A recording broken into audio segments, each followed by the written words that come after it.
Hello, my name is Jack Parrish. I am a airline pilot, flight school owner, and flight instructor. I just got to Seattle. I'm in the hotel. I got in from Tokyo this morning and figured I would make a video over something that I teach a lot, which is spin training. A lot of people have deficiencies in certain areas of spin training, as well as just general lack of knowledge or proficiency with the information. So figured I would make a video about it, and hopefully it's helpful to you. So we'll dive right in with spin training. I'll typically start by asking, what is a stall? And uh, usually with explanations with a stall, some deficiencies I see there are just lack of understanding with Bernoulli's principle and Newton's third law.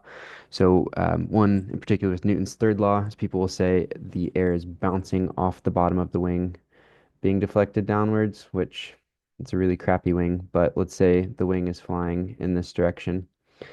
They're saying the air is impacting the wing and being bounced downwards. That is just a kind of a misunderstanding of what's happening. So, reality is that it's the deflection of the air downward,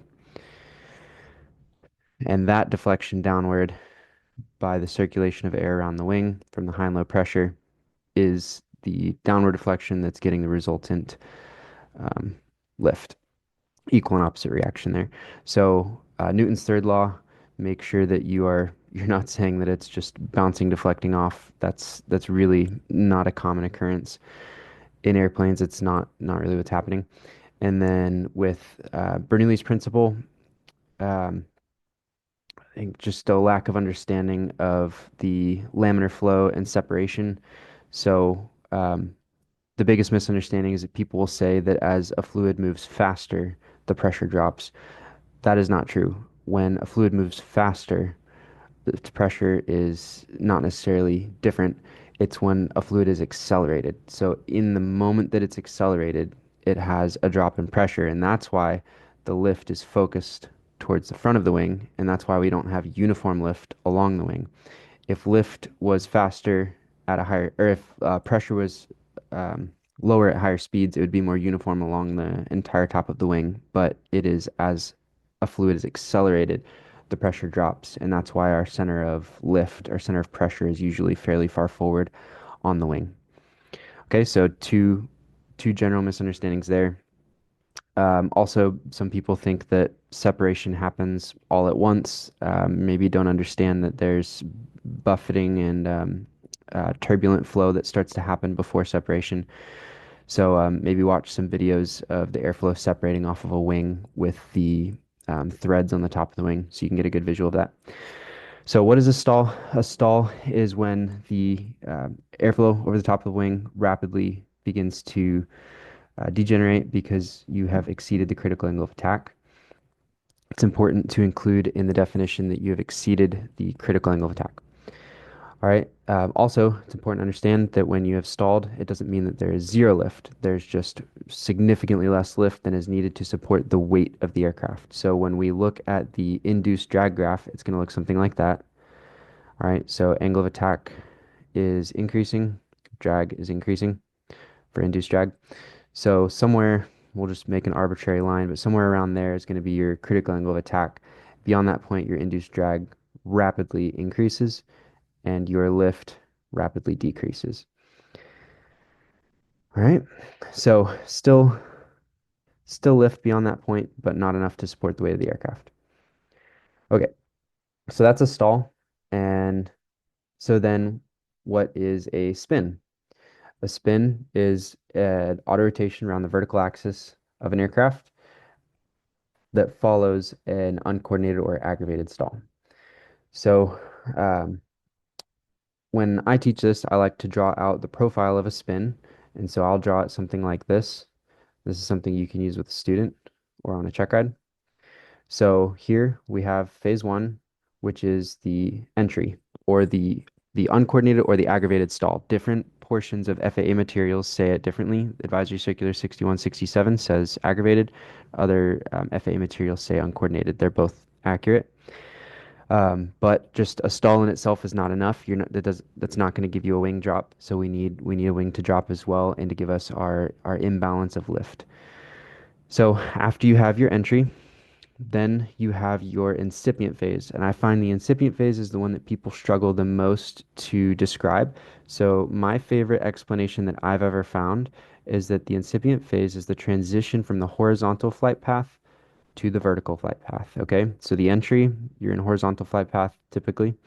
And once you become fully developed, you're in a vertical flight path and you have that auto rotation around the vertical axis. But that transition is your incipient phase, and it's usually about 2 to 3 rotations. Um, Depends on the aircraft, depends on a lot of things, how many rotations it will take to fully develop, depends on your loading. If you're more aftly loaded, depends on how aggressively you enter the spin. Depends on which direction you spin. We have torque with the propeller that's going to affect things. So there's a lot at play. Also your entry procedure. There's a lot at play there. But generally 2 to 3 rotations. Oh, also depends on the aircraft.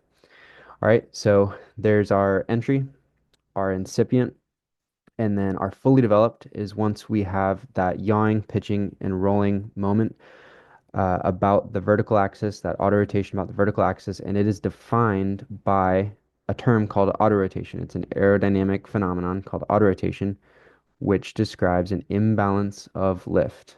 So, common question here, are both wings stalled? The answer is yes, both wings are beyond that critical angle of attack that we talked about.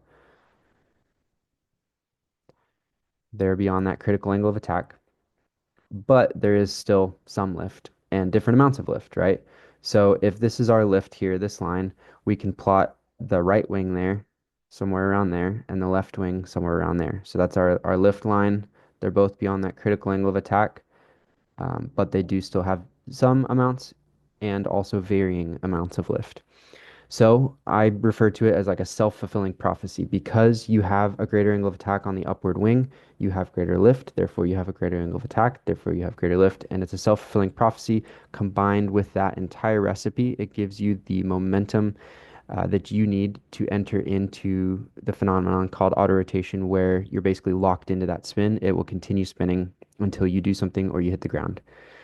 The other alternative to auto rotation, if that doesn't happen, is if you're somewhere on this side of the critical angle of attack and you don't fully develop. And in that case, you'll be in a steep spiral. So in a steep spiral, you still have the rotation, but you don't have the stall. So now your airspeed is going to start running away. You need to recover immediately, or you're going to have an overspeed on the propeller or the airframe or both.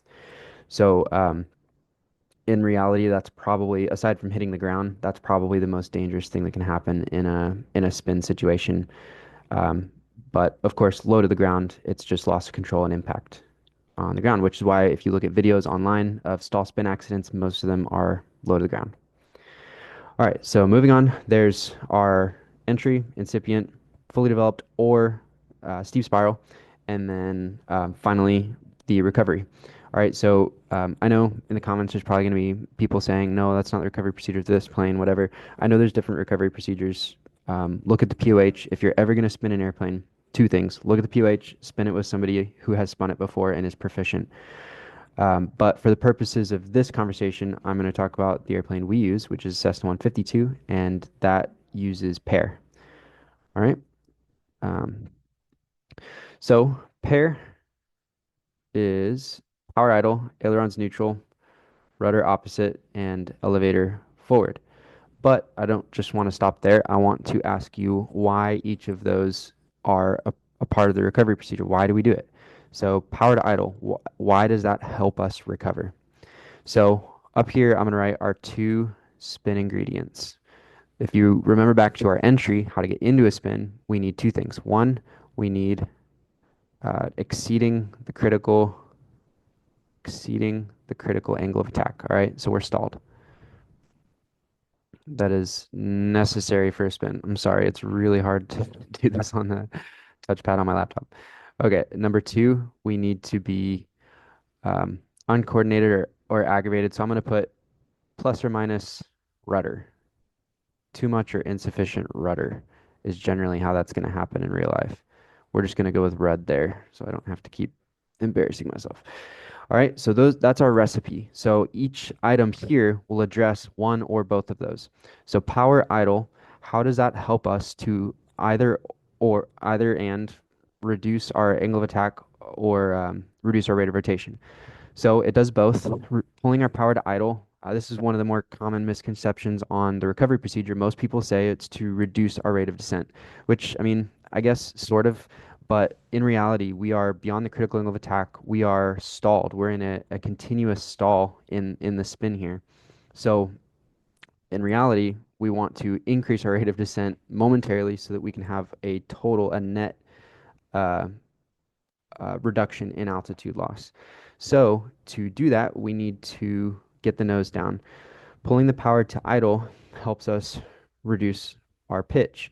Now, everyone kind of knows that as a pilot, but not everyone can explain why that happens. So if you think back to the very early days of studying with stability, if you think of stability with an aircraft here, I'll draw it out. If the aircraft is flying this direction, so we've got the wings here, we've got the center of gravity somewhere around there, CG. That's a weight downwards. With the wings here, we're going to have the center of lift, center of pressure somewhere around here. There's a force upwards. And then with the elevator in the back, we're going to have, I'm just going to put D for downward force on the elevator. So if you remember, the wings produce lift in the upward direction, the elevator produces lift in the downward direction, level flight. So these three in balance give us stability. So when we have an engine with a propeller out here, that prop wash is increasing the downwash over the wings, which increases the downwash over the elevator, increasing that force lift. So the more power you have, the more downward force you're going to have here, which is going to cause the nose to want to pitch up. When you pull the power to idle, you have less downwash, less force down on the elevator, and the nose is going to have a tendency to pitch down. So when we are in level flight, at cruise power, say we have 75% power, we're trimmed out straight and level and we pull that power to idle, the nose is going to drop for that reason. And if you go full power, it's going to pitch up for that reason. So in a spin, this is still true.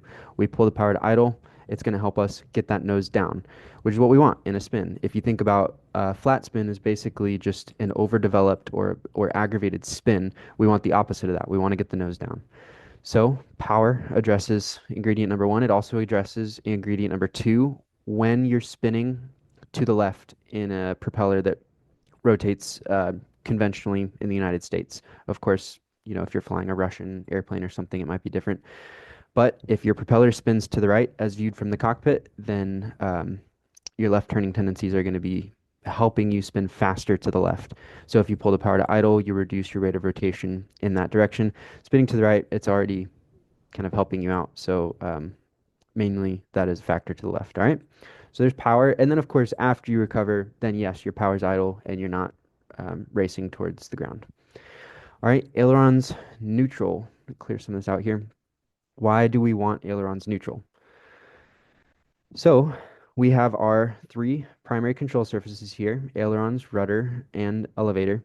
One is stalled. Our wings are stalled, right? So easy answer, we don't want to use a stalled control surface. But actually explaining why, if you look back at that graph that we've been talking about this whole time, we've got our lift here, critical angle of attack. So the upward wing, we'll call the right wing, has more lift, even though it's stalled. Right wing, left wing, right wing, and left wing. Okay, so if you do the most common reaction that everyone does when you spin to the left, you stall left wing drop, everyone's going to bank to the right, right? So when you do that, that's actually setting up a flat spin. The reason for that is you are raising the upward aileron, lowering the downward aileron, I think. Yeah. And so that is decreasing your lift here and increasing your lift here. Okay, so that is basically causing these two to meet in the middle somewhere. It's evening out the amount of lift on both sides and flattening the spin. It's not going to help you recover. Um, there's some aircraft where this bad habit of using the ailerons may be effective. You may get away with it, but for the most part, it's a really bad habit and it can get you in trouble. If you're training on something like a rectangular wing, like a Cessna or an Archer, it's a pretty forgiving wing because of the airflow separating at the trailing edge wing root first, but not all wings have airflow separation at the same position, so it's just a bad habit. You want to do a recovery procedure that's going to be effective with any wing. So banking away, not a great idea. Banking into the spin, that's a little bit more intuitive. That's going to just accelerate the rate of rotation. It's going to increase this imbalance here and speed up the rate of rotation, which then you don't have more rudder at that point, so you don't have potentially enough rudder to overcome that rate of rotation. All right, so we're not going to use our ailerons. Now, rudder, that one's fairly straightforward. We're reducing our rate of rotation. Common error here in flight is that somebody may, for one, use the wrong rudder, so misinterpreting which direction you're spinning, that's bad. If it's not working, take a step back and think for a second, am I using the correct rudder? And if you're not sure, look at the turn coordinator. The wings will be banked in the direction you're spinning. So if the turn coordinator is banking to the left, use the right rudder. But a common error here is that somebody may also just push in partial rudder or even oscillate the rudder. You don't want to do that. Just hold full rudder. That's going to give you the greatest force to reduce your rate of rotation. All right, and then once your rotation stops, you can release the rudder. And then finally, elevator forward. This one is going to help us reduce our critical angle of attack, pitching down in an upright situation. And at that point, we've recovered from the fully developed spin. And now, so that's kind of our first phase of the recovery, our stalled phase. Now we're no longer stalled, and we're basically in an unusual nose low attitude with full rudder, though. So in a normal nose low, unusual attitude, you don't have full rudder. So first thing we're going to do is RR, release the rudder. We're going to go wings level, and then we're going to pitch up and return to cruise flight. Okay, so we release the rudder. The advisory circular 6167, if you read it, it says that if you don't release the rudder and you hold full rudder, you can achieve a secondary spin. I've never personally seen this happen, and students do this all the time. But if it's in there, I believe them. I'm sure it just depends on the aircraft and the loading and whatnot. So release the rudder once the rotation stops. Wings level before we pitch up. That goes back to kind of our primary training there. We want to bank wings level first because it reduces our load as we pitch up. And in this situation, we've recovered in a very nose low attitude, so we may have gained a lot of airspeed very quickly. So it might be a pretty high load for the aircraft pulling up there. So we want to reduce that as much as possible and go wings level first. All right, so that is generic. What is a stall? What is a spin? How to recover from a spin? Um, if you have any questions, feel free to put them in the comments. I'm going to keep this one kind of concise, may do a longer video on it another time. But I hope that was helpful and check out some of our other videos. Thanks.